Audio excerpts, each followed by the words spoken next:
শ্যামস ক্লাসরুমে তোমাদের সকলকে স্বাগত।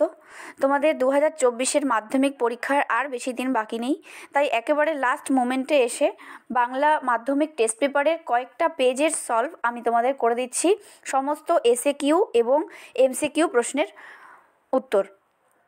এই পর্বে আমি আলোচনা করব 582 নম্বর পেজ এবং 605 নম্বর পেজের সমস্ত এসএকিউ এমসিকিউ। দেখো, চলে আসছি প্রথম পেজে, অর্থাৎ 582 নম্বর পেজে। দেখো, এটা খুব ভালো ওর হবে, মেশোর এই কথায় তপন তাকায় বিহবল দৃষ্টিতে, অপশান ক। নেক্সট, তারপর নামিল বৃষ্টি, বৃষ্টির প্রকৃতি কেমন ছিল? মুষলধারায় বৃষ্টি ছিল, অপশান ঘ। সে হাত বাড়াইয়া বন্ধুর করমর্দন করিল, এখানে বন্ধুটি হলো রামদাস, অপশান খ। পৃথিবী হয়তো গেছে মরে, এর অর্থ কি হতে পারে? মানুষের মনুষ্যত্বহীনতা, অর্থাৎ অপশান গ। রক্ত তড়িৎ চাবুক কে হানে? উত্তর হবে মহাকাল সারথি, অপশান ক। নেক্সট, অনুমান করে নিজ চিতে, চিতে কথার অর্থ হলো অন্তরে, অপশান গ। কালিক ট্যাবলেট বা বড়িগুলি পাওয়া যেত কয় রকম? এখানে অপশান আছে 2 রকম, 3 রকম, বহু রকম এবং 4 রকম, অপশান হবে ক, 2 রকম। এই নেশা পেয়েছি আমি শরৎদার কাছ থেকে, এখানে বক্তা কে? উত্তর হবে শৈলজানন্দ মুখোপাধ্যায়, অপশান ক। বৈজ্ঞানিক প্রবন্ধের ভাষা হওয়া উচিত সরল ও স্পষ্ট, অপশান ক। বাংলা ভাষায় বিভক্তি হলো কটা? 2টো, অপশান খ। হাত নাড়িয়ে বুলেট তাড়াই, নিম্নরেখ পদটি, এখানে কোনো শব্দের নিচে দাগ দেওয়া নেই, এখানে বুলেট এটা যদি আন্ডারলাইন করা হয় তাহলে এর কারক হবে কর্মকারক, অপশান খ। একাধিক সমাসবদ্ধ পদ সংযোগে গঠিত হয়, এর উত্তরটি হবে বাক্যাশ্রয়ী সমাস, অর্থাৎ অপশান ঘ। কুম্ভকর্ণ শব্দটি হলো মধ্যপদলোপী বহুব্রীহি। আমাদের ঘর গেছে উড়ে, এটি কি জাতীয় বাক্য? এটি হবে নির্দেশক বাক্য, ক। নেক্সট, একটি সরল বাক্যে অসমাপিকা ক্রিয়া থাকতে পারে কটা? উত্তর হবে একটি। ছিরিলা কুসুমদাম রোষে মহাবলী মেঘনাদ, এটি কোন বাচ্যের দৃষ্টান্ত? এটি হবে কর্তৃবাচ্যের দৃষ্টান্ত। কর্তৃবাচ্যে ক্রিয়া অকর্মক হলে তার পরিবর্তিত রূপকে কি বলে? ভাববাচ্য, অপশান গ। এরপর চলে আসছি এসএকিউতে। দেখো, প্রথম 4টে প্রশ্নের উত্তর দিতে বলেছি, যদিও আমি সবগুলোই করাবো। দেখো, নইলে আমি শান্তি পাবো না, বক্তা কি না হলে শান্তি পাবেন না? বক্তা জগদীশবাবুর একান্ত ইচ্ছা ছিল যে বিরাগী তাকে কিছু উপদেশ দিয়ে প্রস্থান করুক, তাহলেই তিনি শান্তি পাবেন, অর্থাৎ এই বিষয়টি না হলে তিনি শান্তি পাবেন না। 2-এর প্রশ্ন দেখো কি রয়েছে, আজ থেকে মাথায় তুলে নিলাম, বক্তা কি মাথায় তুলে নিয়েছে?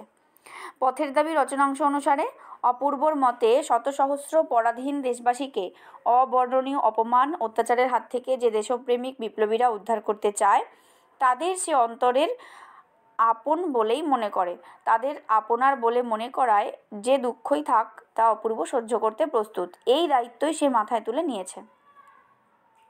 পরের প্রশ্ন রয়েছে, এতে দুজনেরই ভয় কেটে গেল, ভয় কেটে যাওয়ায় তারা কি করলো? ভয় কেটে যাওয়ায় তারা আবার হাত ধরাধরি করে গ্রামের ধারে হোলির সময়কার বাজি আর বুড়ির বাড়ি পোড়ানো দেখতে গেল। নেক্সট, 4-এর প্রশ্ন কি রয়েছে, তা জানে না তপন, তপন কি জানে না? সন্ধ্যাতারা পত্রিকায় গল্প ছাপা হওয়ার পরেও তপন কেন আনন্দ খুঁজে পায় না, তা তপন জানে না। লোভটা সে সামলাইতে পারিল না, কোন লোভের কথা বলা হয়েছে? এখানে লোভ বলতে উন্মত্ত নদীর সঙ্গে নদের চাঁদের খেলার লোভের কথা বলা হয়েছে। সেই লোভের বশবর্তী হয়ে নদের চাঁদ স্ত্রীকে লেখা চিঠির পাতাগুলো একের পর এক নদীতে ছুঁড়ে ফেলে। এরপরে 2-এর 1, দেখো, আঁকড়ে ধরে সে খড়কুটো, সে খড়কুটো বলতে কবি কি বুঝিয়েছেন? সে খড়কুটো বলতে কবির জানা একটা দুটো গানকে বোঝানো হয়েছে। 2-এর প্রশ্ন, আমাদের পথ নেই কোনো, আমাদের বলতে কাদের কথা বলা হয়েছে?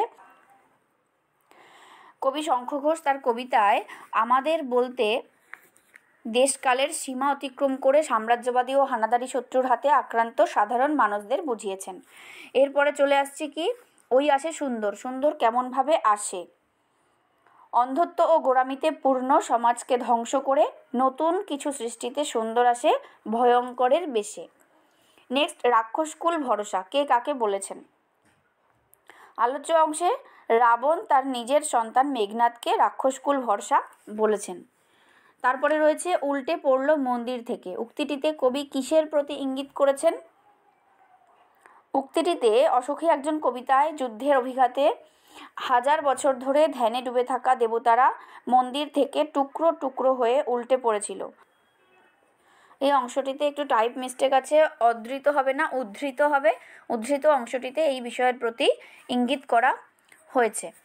নেক্সট চলে আসি 2-এর 3-এর 1। যদি এই টেস্ট পেপার সলভ করার সময় যদি তোমাদের কাছে টেস্ট পেপারটা থাকে তাহলে খুবই ভালো হয়। তোমরা সামনে এই পেজটা বের করে বসতে পারো, সেখানে কোয়েশ্চেনগুলো পাবে।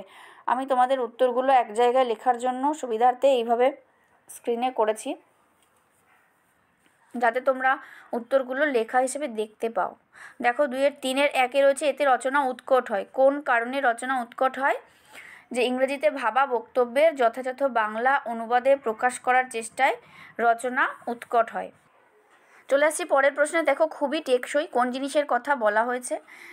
যখন দোয়াত ও নিবের কলমের প্রচলন ছিল তখন বিদেশে উন্নত ধরনের নিব বের হয়েছিল, যা ছিল গরুর শিং নয়তো কচ্ছপের খোল কেটে তৈরি। এটা ছিল খুবই টেকসই।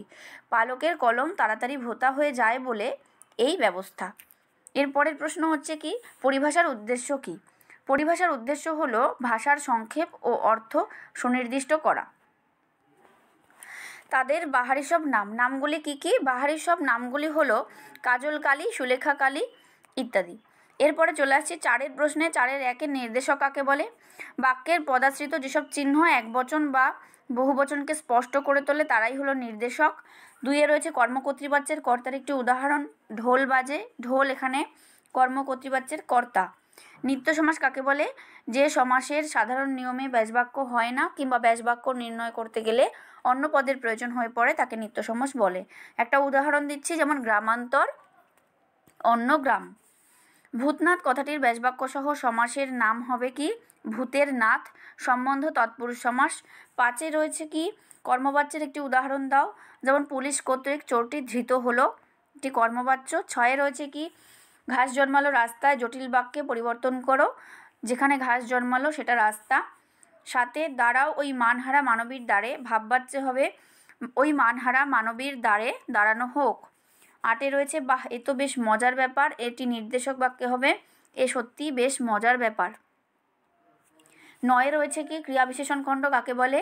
যে আশ্রিত খণ্ডবাক্য ক্রিয়াপদের স্থান, কাল ও কারণ নির্দেশক অর্থে ব্যবহৃত হয় তাকে ক্রিয়াবিশেষণ স্থানীয় আশ্রিত খণ্ডবাক্য বলে। এর পরেরটা রয়েছে আকাঙ্ক্ষা অসম্পূর্ণ রয়েছে এমন একটি বাক্যের উদাহরণ দাও। তাহলে আমরা লিখতে পারি রাম খেলতে খেলতে, অর্থাৎ ইনকমপ্লিট, এখানে ভাবটি সম্পূর্ণ প্রকাশ হয়নি, তাই একে বলতে পারি এখানে আকাঙ্ক্ষা অসম্পূর্ণ রয়েছে। চলে আসছি এর পরের পেজে, পেজ নম্বর 605। প্রথম প্রশ্ন রয়েছে, দেখো তপন আস্তে আস্তে উঠে গেল। উত্তর হবে 3 তলার সিঁড়িতে। 3 তলার সিঁড়িতে, অপশন গ। নেক্সট, নদের চাঁদ নদীকে দেখেনি, খ 5 দিন। প্রায় নাচতে নাচতে চলে যাচ্ছিল, উত্তর হবে একজন বাইজি। গ শঙ্খ ঘোষের ছদ্মনাম কী ছিল? কুন্তক। পরেরটি রয়েছে টঙ্গী শব্দের অর্থ কী? প্রাসাদ। তারপরে দেখো আফ্রিকা বিদ্রুপ করছিল ভীষণকে। কলকাতা বিশ্ববিদ্যালয় পরিভাষা সমিতি নিযুক্ত করেছিল কত খ্রিস্টাব্দে? 1936 খ্রিস্টাব্দে। যারা ওস্তাদ কলমবাজ তাদের বলা হতো ক্যালিগ্রাফিস্ট। পরিভাষার উদ্দেশ্য হলো ভাষার সংক্ষেপ এবং অর্থ সুনির্দিষ্ট করা। 10-এ নমি পুত্র পিতার চরণে রেখাঙ্কিত পদটির পদ কারক হবে সম্বন্ধ পদ। 11-তে ক্রিয়ার আধারকে বলা হয় অধিকরণ কারক। 12-তে আমি এখন তবে চললুম কাকাবাবু, এখানে পদটির সমাস হবে অর্থাৎ কাকাবাবুর হবে সাধারণ কর্মধারায়। গ ক্ষুদ্র শাখা প্রশাখা, এটি যে সমাসের দৃষ্টান্ত তা হলো অব্যয়ীভাব। কোনো কোনো বইতে দেখবে অব্যয়ীভাব সমাসকে আলাদা পৃথকীকরণ বা শ্রেণীকরণ হিসেবে দেখানো হয়নি, তবু যেখানে দেখানো হয়েছে দেখবে সাধারণত প্রথমে অব্যয় থাকে যে সমস্ত পদগুলিতে, সেগুলি অব্যয়ীভাব সমাস হয়। যেরকম প্রশাখা, প্রথমে প্র রয়েছে অব্যয় বা উপসর্গ, তাহলে এটি হলো অব্যয়ীভাব সমাস। 14তে রয়েছে বাক্য নির্মাণের শর্ত 3টি। দীর্ঘজীবী হও অর্থগত দিক থেকে বাক্যটি হলো প্রার্থনা সূচক। অপশন খ। সানাই বাজে, এটি যে বাচ্যের দৃষ্টান্ত তা হলো কর্মকর্তৃবাচ্য। হ ধাতুজাত ক্রিয়া বসে কোন বাচ্চে, এটি হবে ভাব বাচ্চে। এরপরে চলে আসছি আমরা এসএকিউ টাইপ কোয়েশ্চেনে। প্রথম প্রশ্ন রয়েছে মিথ্যেবাদী কোথাকার, কে কাকে মিথ্যাবাদী বলেছেন? জগদীশবাবু গিরিশ মহাপাত্রকে উদ্দেশ্য করে এমন মন্তব্য করেছেন। পরের প্রশ্ন দেখো, তাহলে 2-এর প্রশ্ন হচ্ছে কি তা ঘটেছে, সত্যিই ঘটেছে। কি ঘটেছে? তপনের লেখা গল্পটি সন্ধ্যাতারা পত্রিকায় ছাপা হয়েছে, এই ঘটনাই ঘটেছে। 3-এর প্রশ্ন হচ্ছে কি চমকে ওঠে ভবতোষ, ভবতোষের চমকে ওঠার কারণ কি? হরিদার বাড়িতে ঢুকে তার পোশাক ইত্যাদি দেখে ভবতোষরা বুঝতে পারল যে হরিদাই আসলে বিরাগী, তখন তারা চমকে ওঠে। আবেগভরা গলায় হাসান ভাই বললেন, কি বললেন? আবেগভরা গলায় হাসান ভাই বলেছিলেন অমৃতের মতো ছেলে পেলে তিনি 21 জনকেও পালন করতে রাজি আছেন। 5-এর প্রশ্ন, তারপর সে অতি কষ্টে উঠিয়া দাঁড়াইল, তারপর বলতে কি বোঝানো হয়েছে? নদী আর বৃষ্টির শব্দ মিলেমিশে নদের চাঁদকে আচ্ছন্ন করে দিয়েছিল। এমন সময় ব্রিজের ওপর দিয়ে সশব্দে একটা ট্রেন চলে যায়। উদ্ধৃতাংশে বলতে তারপর বলতে এর পরকেই বুঝিয়েছেন। এর পরের প্রশ্ন হচ্ছে কি 2-এর 2। আঁকড়ে ধরে সে খড়কুটো, সে খড়কুটো বলতে কি বোঝানো হয়েছে? সে খড়কুটো বলতে কবির জানা একটা দুটো গানকে বোঝানো হয়েছে। আমাদের চোখমুখ ঢাকা, চোখমুখ ঢাকার কারণ কি? আমরা অর্থাৎ শান্তিপ্রিয় সাধারণ মানুষরা সাম্রাজ্যবাদীদের ষড়যন্ত্রের শিকার। স্বার্থসিদ্ধির কারণে তারা প্রতিনিয়ত সাধারণ মানুষের জীবনকে জর্জরিত করে তোলে। এই বঞ্চনার ইতিহাসই বয়ে চলেছে যুগ থেকে যুগান্তরে, যেখানে অবক্ষয়ের অন্ধকারে ঢাকা পড়েছে মানুষের মানবিক সত্তা। একেই কবি চোখমুখ ঢাকা বলেছেন। 3-এ রয়েছে দেখো, এবার মহানিশার শেষে, মহানিশার শেষে কি ঘটবে? কবির বিশ্বাস মহানিশার শেষে সূর্যোদয় হবে, অর্থাৎ ভারতবর্ষ পরাধীনতার কালিমা ঘুচিয়ে স্বাধীন হবে। 4-এর প্রশ্ন হচ্ছে সিঞ্জিনী আকর্ষী রোষে, সিঞ্জিনী শব্দের অর্থ কি? ধনুকের ছিলা। সিঞ্জিনী শব্দের অর্থ হলো ধনুকের ছিলা। 5-এর প্রশ্ন দেখো কি, নেমে এলো তার মাথার ওপর, কার মাথার ওপর কি নেমে আসার কথা বলা হয়েছে? অসুখী একজন কবিতায় কথকের অপেক্ষারত জনৈক নারীর মাথার উপর একটার পর একটা গুলি পাথরের আঘাতের মতো নেমে এসেছিল। 3-এর প্রশ্ন দেখো, কলম তাদের কাছে অস্পৃশ্য, কাদের কাছে? কলম অতি সস্তা এবং সর্বভোগ্য হওয়ার কারণে পকেটমারও এখন কলম চুরি করে না, তাই বলা হয়েছে তাদের কাছে কলম অস্পৃশ্য। 2-এ শব্দের ত্রিবিধ কথা কি? অভিধা, লক্ষণা, ব্যঞ্জনা। 3-এর প্রশ্ন, তার অনেক সুস্থ সুন্দর নেশার একটি ছিল লিপিশিল্প, কার কথা বলা হয়েছে? সত্যজিৎ রায়ের কথা বলা হয়েছে। 4-এ তখন বৈজ্ঞানিক সাহিত্য রচনা সুসাধ্য হবে, কখন রচনা সুসাধ্য হবে? কালক্রমে যখন ভারতে বিজ্ঞান শিক্ষার বিস্তার হবে তখন সাহিত্য রচনা বা বৈজ্ঞানিক সাহিত্য রচনা সুসাধ্য হবে। এরপরে 2-এর 4-এ যে ব্যাকরণগত প্রশ্নগুলো রয়েছে দেখো, সমধাতুজ করণের উদাহরণ দাও। এর উত্তর লিখতে পারো, কি বাঁধনে বেঁধেছ আমায়, এখানে বাঁধনে বেঁধেছ এটা হচ্ছে সমধাতুজ করণের উদাহরণ। নির্দেশকের কাজ কি? বাক্যাশ্রিত নামপদের সংখ্যা নির্দেশ করা।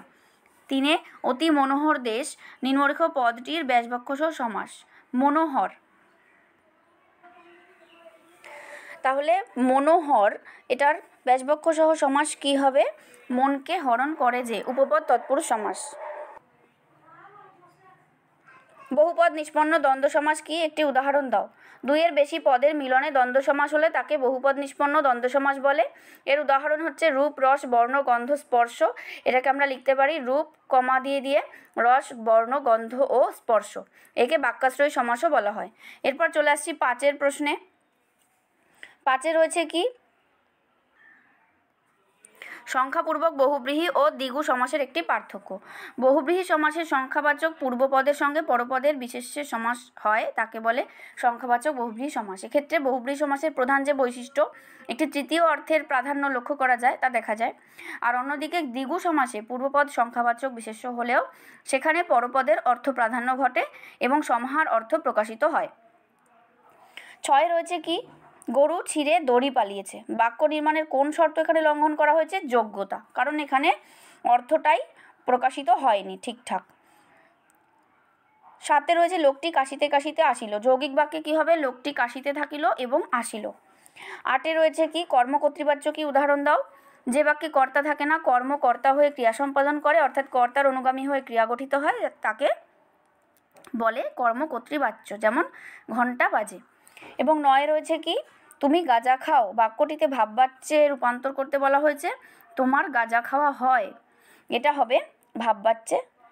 এবং কৃপা করো নিরঞ্জন বাক্যটিকে নির্দেশক বাক্যে রূপান্তর করলে হবে নিরঞ্জন কৃপা করো, বা এভাবেও লিখতে পারো নিরঞ্জনকে কৃপা করতে বলা হচ্ছে। তাহলে এই হলো তোমাদের 2 পেজের বাংলার সমস্ত এমসিকিউ এসএকিউ প্রশ্নের উত্তর। ভালো থেকো, পরবর্তী পেজগুলো দেখার জন্য চোখ রাখবে অবশ্যই শ্যামস ক্লাসরুমে। টাটা।